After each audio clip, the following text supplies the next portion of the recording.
Good afternoon, friends. Today we will discuss about the how to work on the jet arrow. So basically, when you type Google, type the jet arrow in the Google, you will find that home page of jet arrow. So for the downloading of jet arrow, you can directly click on this download button. It is available for all type of operating system, Mac, Windows and Linux.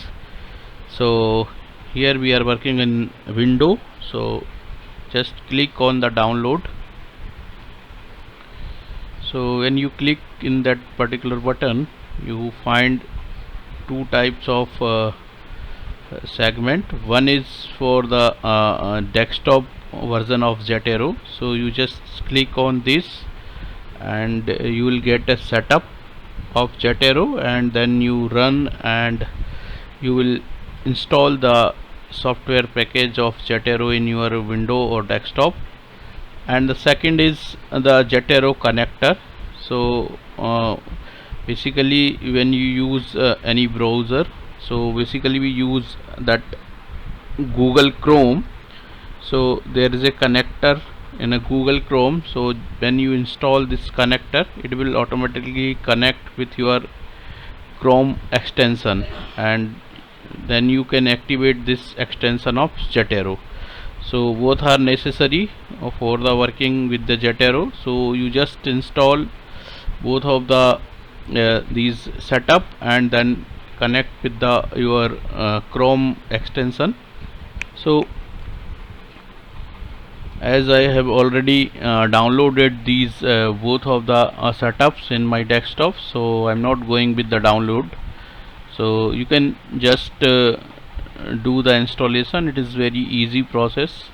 You just click and then run and then finish the installation, and then you have to activate this Chrome extension, this jet arrow connector with your Chrome extension. So for this, you when you will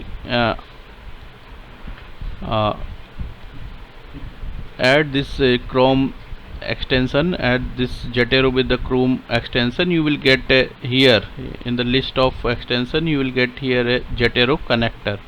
So now it is not highlighted. When you will start your work with the jet arrow, it will get yellow. So you have to see that it is connected or not.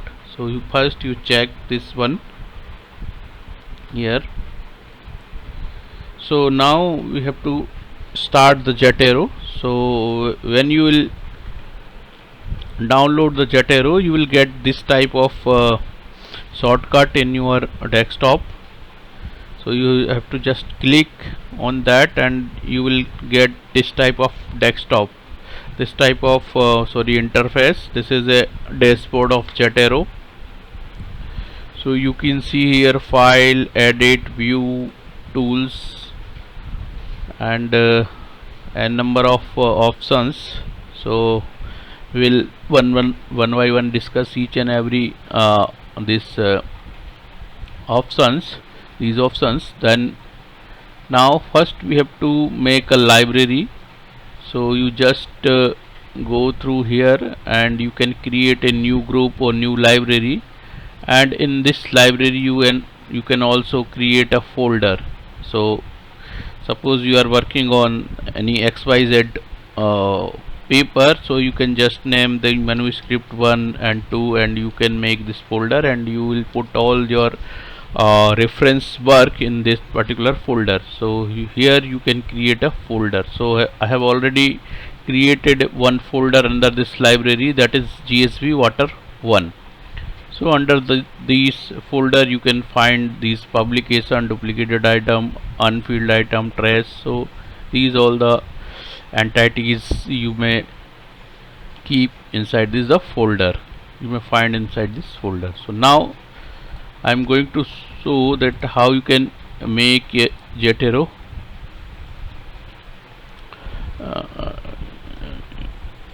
how you can add your research data in jet arrow. So just you have to go in Google Scholar, because we generally use Google Scholar for the search of literature. So you just type your keywords, like here I am already put my keywords like leachate treatment or biodegradation. So you just put your keyword XYZ, whatever you want, and then you may refine the work. Suppose here you find these type of my 6480 number of papers. So when you click on the extension, that Jetero connector, it is highlighted in yellow. Earlier it was not highlighted.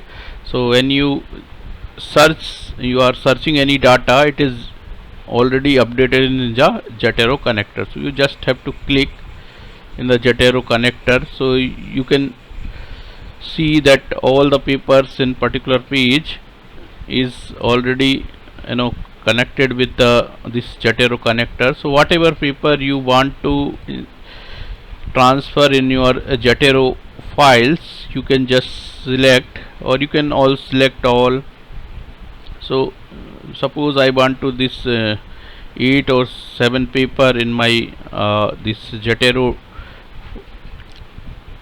I want to transfer these 8 or 6 paper in my Jetero library. So I have to just select this one, or then just click it. So these are saving in my that particular GSP1 folder. So now we can see here in the GSP1 folder, these all papers are transferred. So this is a one method how we can add any paper or any literature in our folder.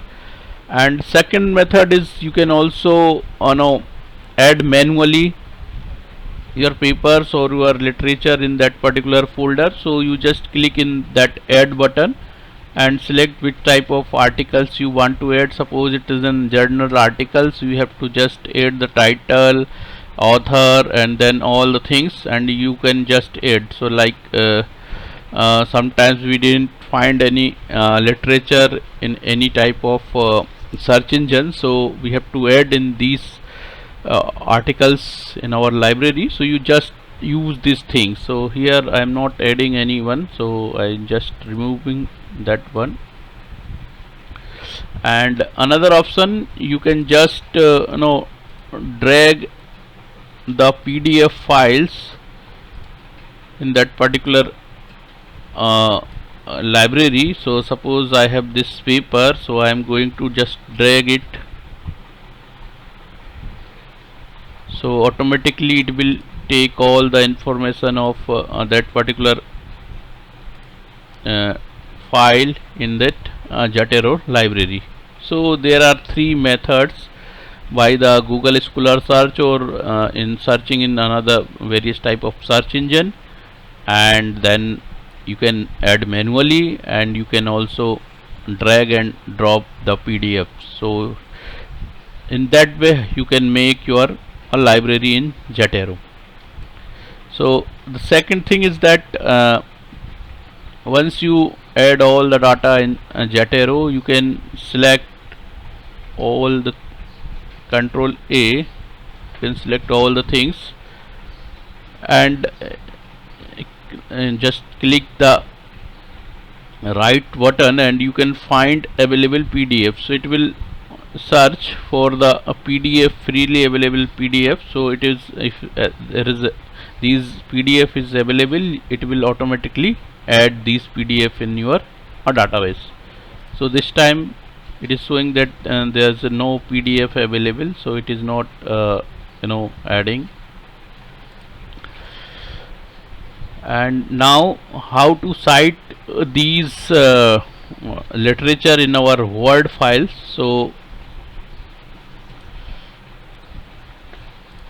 suppose I am working with this